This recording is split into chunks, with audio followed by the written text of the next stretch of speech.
Imagine leaving everything you've ever known. You've just been freed from centuries of slavery, a miracle in itself. But now, you're in a vast, empty wilderness. No rules, no structure, just a sea of people trying to figure out what comes next. This was the reality for the people of Israel after they left Egypt. God had delivered them, but they were a nation without a compass, without laws. So God led them to a place that would change everything, Mount Sinai. This wasn't just any mountain. It was shrouded in a thick cloud, pulsing with fire and shaking with thunder. The people, a mix of awe and terror, set up camp at its base. It was from this very mountain that God called Moses to ascend, to receive a message that would echo through history. When Moses came down, the message was clear. God first reminded them of who he was and what he had done. I am the Lord your God, who brought you out of Egypt, out of the land of slavery. It was a declaration of identity and a reminder of his power and love. With this foundation laid, God then gave his law. These weren't meant to be punishments or heavy burdens. They were a guide, a divine roadmap for how to live, how to worship, and how to treat one another. And then God himself spoke the commandments, his voice thundering from the mountain for all to hear. The very first commandment was a declaration of exclusivity. You shall have no other gods before me. God made it clear that he alone was worthy of worship. No rivals, no substitutes. This set the stage for a relationship based on singular devotion. Following this was the second commandment. You shall not make for yourself an idol. The people were forbidden from worshiping images, whether carved figures or representations of anything in the heavens, on the earth, or in the sea.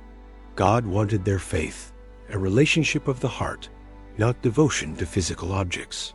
He is a spirit, to be worshipped in spirit and truth. The third commandment addressed the sanctity of God's identity. You shall not misuse the name of the Lord your God. His name was to be held in the highest honor, spoken with reverence and respect, never to be used lightly, falsely, or in vain. It was a call to treat the very essence of God as holy.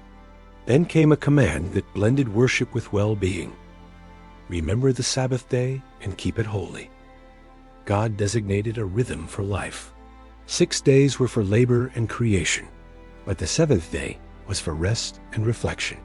It was a day to cease from work and set apart time for God, a gift of restoration for both body and soul.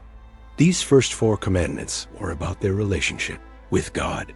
The next 6 would guide their relationships with each other. The 5th commandment bridged the 2, honor your father and your mother. This was a foundational principle for a healthy society, ensuring respect for authority and the stability of the family unit. And it came with a beautiful promise that your life would be long and that it would go well in the land God was giving them. The 6th commandment was simple yet profound. You shall not murder. This established the sacredness of human life. Every person is made in God's image, and their life is to be protected and valued, not taken away by another. Next, the 7th commandment. You shall not commit adultery. This protected the covenant of marriage.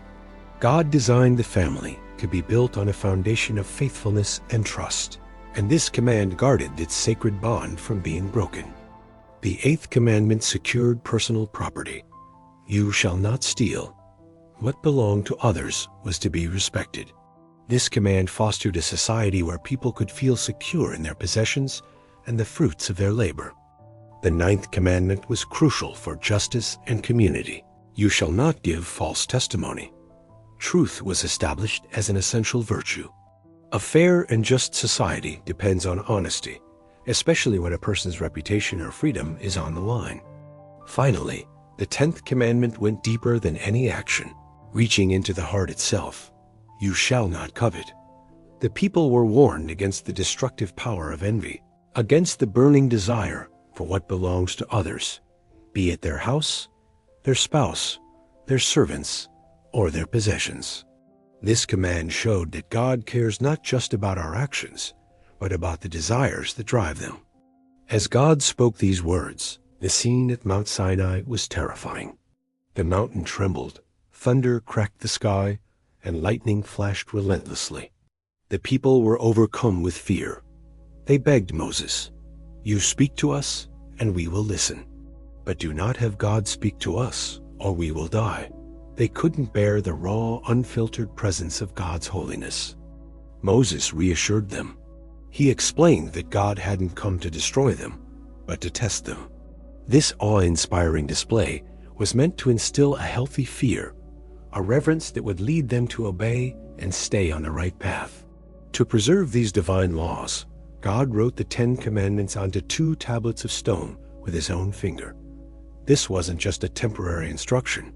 It was a lasting record, a permanent covenant between God and his people. These 10 Commandments became the bedrock of Israel's national and spiritual life. They weren't just a list of rules. They were a blueprint for a community. They taught the people how to love God with all their being and how to love their neighbors as themselves. The law wasn't meant to bring fear alone, but to establish order, justice, and personal responsibility. Even today, thousands of years later, the 10 Commandments remain one of the most influential moral and ethical codes in human history. They have shaped the understanding of right and wrong for countless nations and cultures. They stand as a timeless reminder that true freedom isn't the absence of rules, but living within the good and perfect design of our Creator. God had miraculously delivered his people from bondage. Now, on this mountain, he was showing them how to truly live. Thanks for watching. If this story inspires you, please like this video and subscribe to our channel for more content that explores the depths of history and faith. See you next time.